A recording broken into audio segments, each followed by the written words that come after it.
Maria Dawson had always believed that the West revealed a person's truth more sharply than any mirror.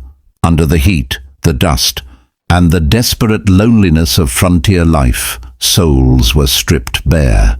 Working as a stable keeper in the small town of Red Hollow, she had never feared hard work, nor the cruelty of men who believed they owned every inch of land and every creature within it. But on that long, scorching afternoon, when a drunken ranch foreman dragged a beautiful Apache horse into the yard, half-starved and beaten, Maria felt something inside her crack like dry timber under boot. The horse trembled violently, ribs showing, skin torn, eyes full of the kind of pain only helpless creatures hold. The foreman laughed, boasting that he won it off some Apache in a bet. But Maria knew this horse wasn't a gambling prize. This was a sacred mount, a creature raised in freedom, belonging to someone who treated it like family. She stepped between the man and the terrified horse without fully understanding the danger. The foreman barked at her to move, his hand twitching near his gun, but she refused. "I won't let you hurt it anymore," she said, voice steady even though her knees shook. Within moments, the barkeep, the sheriff, and half the men lounging outside the saloon had wandered over, smirking as if they were watching entertainment. When the foreman tried to pull her away, Maria shoved him back with every ounce of strength she had, surprising herself and everyone else. The sheriff, who never once lifted a finger for justice, unless it favored the powerful, strode toward her with a cold expression. "Maria, you're fired," he said sharply, as though the words gave him pleasure. "And if I see you interfering again, you'll be locked up." She stared at him in disbelief, fired for protecting a helpless animal.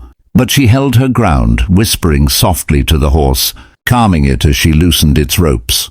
And the foreman, red-faced and humiliated, spat near her boots, declaring she'd regret crossing him. As she walked away from the stable for the last time, jobless, exhausted, but unbroken, the sky above Red Hollow shifted, the warm sunset turning into a deep, crimson glow that felt like an omen.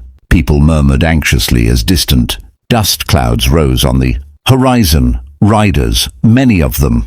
But no rider in the West moved with such silent, commanding purpose unless they were Apache. And atop the tallest hill overlooking Red Hollow, a line of warriors appeared like ghosts materializing from the earth.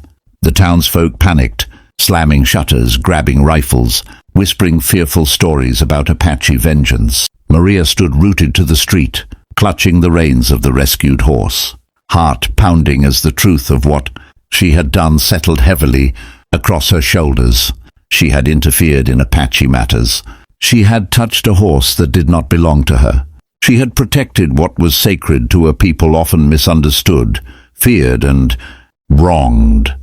And now, as the Apache War Chief, the most respected, feared leader of the region, rode forward with unwavering focus. She wondered if her compassion was about to become her condemnation. Red Hollow fell into a tense, breathless silence as the Apache War Chief descended into town with his riders, forming a protective crescent behind him like the horns of a great mythic beast. His presence felt like thunder given form, calm, powerful, ancient. He dismounted with a warrior's grace, the beadwork and eagle feathers marking him as someone of legendary stature. The townsfolk watched from behind shutter cracks, trembling, expecting revenge, expecting blood, expecting the fury of a people who had lost too much to settlers who had taken too much. But the chief said nothing at first. Instead, he walked directly toward Maria, his eyes sharp yet strangely calm. She felt her legs weaken but refused to look away. She held the horse's reins loosely, offering no defense, no excuse.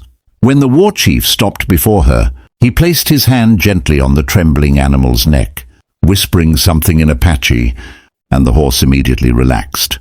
Maria realized then that this was no ordinary horse. This was the war chief's own mount, stolen from him, abused by strangers, and nearly broken. The chief lifted his gaze, studying her with a depth she could hardly endure. "Who did this?" he asked quietly, the words low and resonant.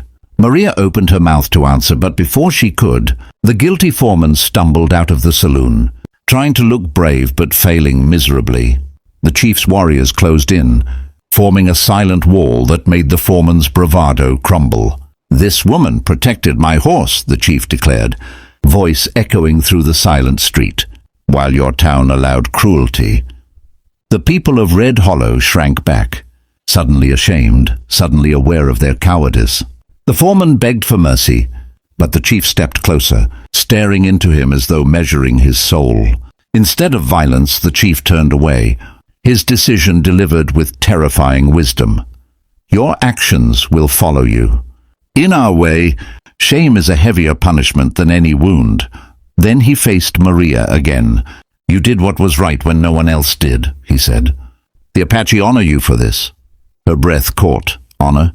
From a war chief feared across the west? The chief signaled, and from behind him, warriors brought forward a finely woven Apache cloak, placing it gently across her shoulders, a symbol of respect few outsiders ever received. As the warriors prepared to depart, the chief added softly, "If ever you need help, follow the wind to the east. We will come." And with that, the Apache rode away, leaving Red Hollow stunned, speechless, and forever changed. Maria stood in the fading red dawn, the rescued horse beside her, understanding that doing the right thing often costs everything, yet it also brings unexpected allies, powerful truths, and a courage that transforms a life forever. If this story touched your heart, make sure to subscribe to the channel. Your support helps bring more powerful Wild West and native stories to life.